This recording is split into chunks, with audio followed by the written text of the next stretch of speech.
Hume, Hume, who later laid the foundation of Indian National Congress (INC) on 28 December 1885, mocked Swami Dayanand by saying, "Humans can only fly in hot air balloons.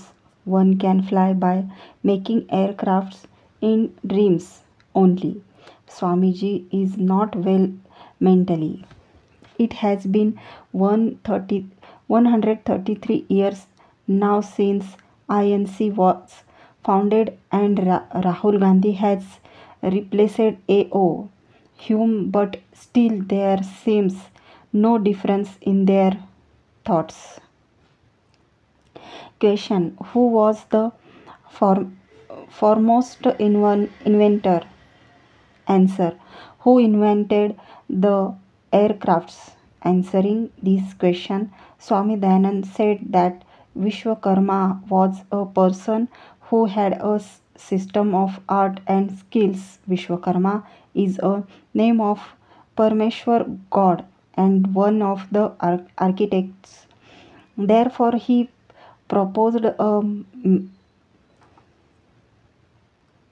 mechanism of making aircraft. Later, Aryas, Hindus, Indians used it for their travel. Vishwakarma, Vishwakarma's name can be found mentioned in many books of history. This concludes Vishwakarma invented aircraft by studying Vedas millions of years ago. Evidence of aeroplane technology in Mahabharata. Draupadi believed that Pandavas did not die of burns in Lakshagriha. He wanted her daughter to marry Arjun. Therefore, father of Draupadi sent a message of Swa- Swayamvar, a participate, a partic- a practice of letting the girl choose her groom through a device which used it to fly in the sky so that Pandavas could hear that information. However, Draupadi married Yudhishthir later. यंत्रवैहाय संचापिकाराय मासकृत्रित्रमं तेन यंत्रेण समितं राजा लक्ष्यं च कारसः. This means Draupadi also made an artificial device which would fly in the sky with a high speed. They placed a shot of same size as the pore on top of the device. Sri Krishna and Arjun look Rishi Udyalak to King Yudhishthir in America in an aircraft called Agniyan Nayaka. Then Yudhishthir says, "Tvat कृते पृथिवी सर्वामद्वेषे कृष्ण वर्तते." That means, "O Krishna, the whole earth has come under my control just because of your grossiness." This shlok statement from Mahabharata takes it evident that the whole world bowed down to Indians' power, strength, and knowledge. Sudarshan Chakra, a wonderful weapon. क्षिप्तिक्षिप्तचरणे च त्वया माधव शत्रुषु हत्वा प्रतिहन्त सङ्ख्ये पाणिमेष्यति ते पुनः. A great architect who gave Sudarshan Chakra to Sri Krishna says, "Dear, this weapon will come to your hand on its own without getting destroyed by thunderbolts. Whenever you will use it against your enemies, coming into hand with a high speed after achieving a goal is one of the most important characteristics of this weapon."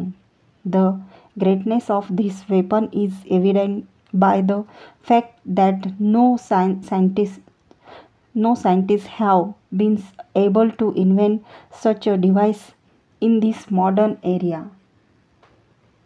After verifying all such proofs, who could say that there was no aircraft technology 5154 years ago during the period of Mahabharata? All our scientific knowledge got destroyed in the Battle of Mahabharat. All scholars and architects got killed.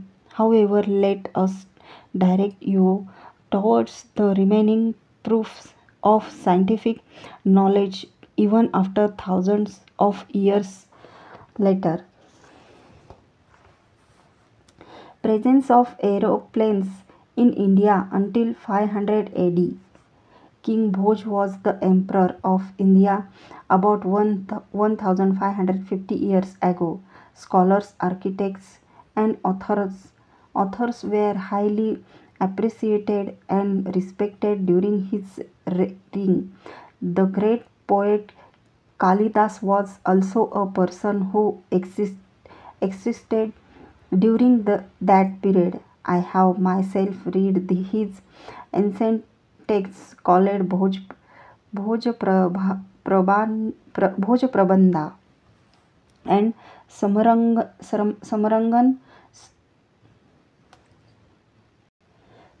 Sutradhar. Similarly, Maharshi Dayanand Saraswati periods the evidence of Bhoj Prabandha in 11th chapter of Satyarth Prakash, a work of Swami Dayanand Saraswati. घटे क्या घटे क्या कौशदश कमश्व सुकृत्रिमोगच्छ तिचारुगत्या वायुददादि व्यजनं सुपुष्कलं विना मुनुषेचन चलत्यजस्त्र भोज प्रबंध. That is, during the rule of King Bhoj, there used to be such architects who made an aircrafts who made an aircraft similar the shape of a horse. It would travel 11 miles and 27.5 miles in 24 minutes and an hour respectively. It had an ability to travel into space as well as on land. A second device was a fan which would operate on itself without being operated by the humans and also provided nice wind. If these two devices stayed intact until present, the Europeans would bow down to India, Bharat. 2.5 pages of Dhanurvidya.